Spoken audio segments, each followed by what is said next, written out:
penonton dimanapun berada, berjumpa lagi dengan saya Sari Citra Pertiwi dan juga Bapak Joko Sutarto. Kali ini beliau juga tidak berada di samping saya, namun beliau nanti bersedia video call terkait dengan pembahasan kali ini. Mana sih yang lebih efektif antara hukum pidana atau perdata? Langsung saja ya, saya video call sama Bapak Joko Sutarto. Terima kasih atas pertanyaan yang disampaikan melalui Mbak Sari Citra Pertiwi terkait dengan pidana atau perdata yang lebih efektif. Di acara ngeteh ngebahas tentang hukum by Adiva Jos, yang memang kebetulan kami tidak bisa dalam satu ruangan untuk menyampaikan informasi, namun kami semua tetap mempunyai komitmen menyampaikan informasi tentang hukum yang dengan harapan dapat bermanfaat. Baiklah Mbak Sari Citra Pertiwi, terkait dengan pertanyaan tersebut akan saya awali dulu dengan landasan dasar hukum pengertian terhadap pidana atau perdata. Jadi begini, yang dimaksud dengan hukum perdata menurut CST Kansil adalah rangkaian peraturan-peraturan hukum antara orang yang satu dengan yang lain dengan menitik beratkan kepada kepentingan perseorangan. Itu tadi pengertian hukum perdata. Kemudian bagaimana tentang hukum pidana?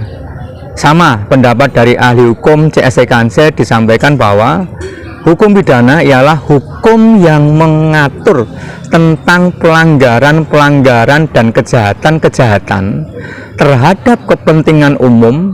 Perbuatan mana diancam dengan hukuman yang merupakan unsur penderitaan atau siksaan.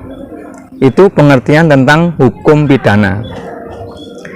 Memang ketika orang posisi sedang keadaan dirugikan oleh orang lain atau sekelompok orang lain, maka sudah sepantasnya untuk menempuh upaya hukum.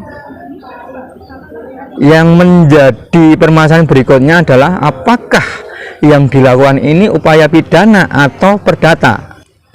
Mana yang lebih efektif? Ini yang menjadi persoalan berikutnya.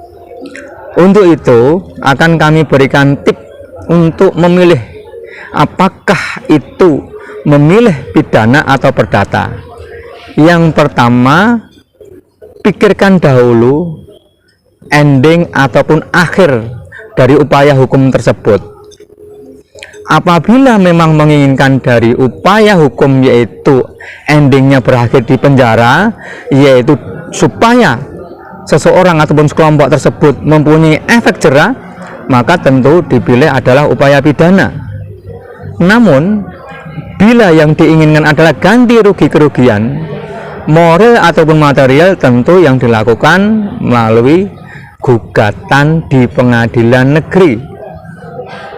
Itu yang harus dipikirkan pertama kali. Hasil akhirnya apakah agar timbul efek jera sehingga seseorang ataupun sekelompok orang mendekam di penjara, atau agar kerugian kita itu dikembalikan. Yang kedua, daluwarsa. Jadi baik pidana maupun perdata mempunyai daluwarsa. Ini yang perlu difikirkan. Contohnya apa? Untuk perkara penggelapan dan penipuan itu adalah daluwarsanya 12 tahun.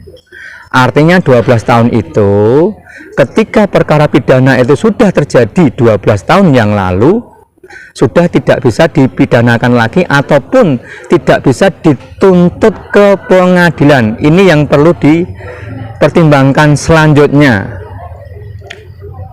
Untuk perkara perdata, misalnya untuk perkara hutang piutang, masa daluwarsanya adalah 30 tahun.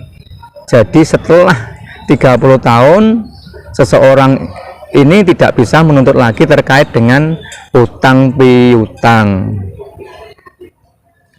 Hanya biasanya untuk daluwarsa ini perkara pidana lebih banyak dibandingkan dengan perkara perdata. Selanjutnya yaitu untuk yang ketiga. Yang ketiga yang diperlukan adalah apakah perkara ini mutlak pidana atau mutlak perdata atau bisa dua-duanya.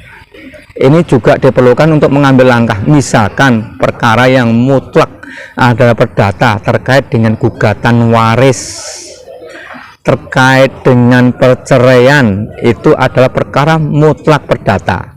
Sedangkan perkara pidana, misalkan pencurian, penipuan, penggelapan, itu termasuk perkara pidana.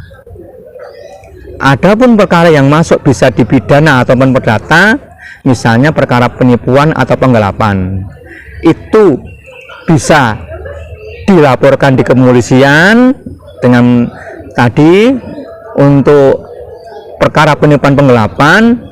Sedangkan untuk gugatan ganti rugi bisa dilakukan gugatan ke pengadilan negeri. Keempat, terkait dengan biaya, ini juga perlu dipertimbangkan.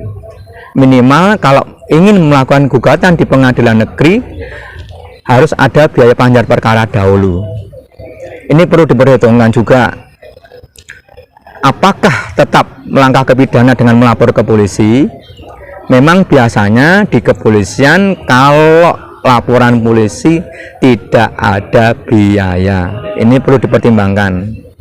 Akhirnya ingin menjawab pertanyaan mana yang lebih efektif, bahwa kedua-duanya tidak ada yang lebih efektif, karena baik pidana maupun perdata mempunyai karakteristik sendiri-sendiri.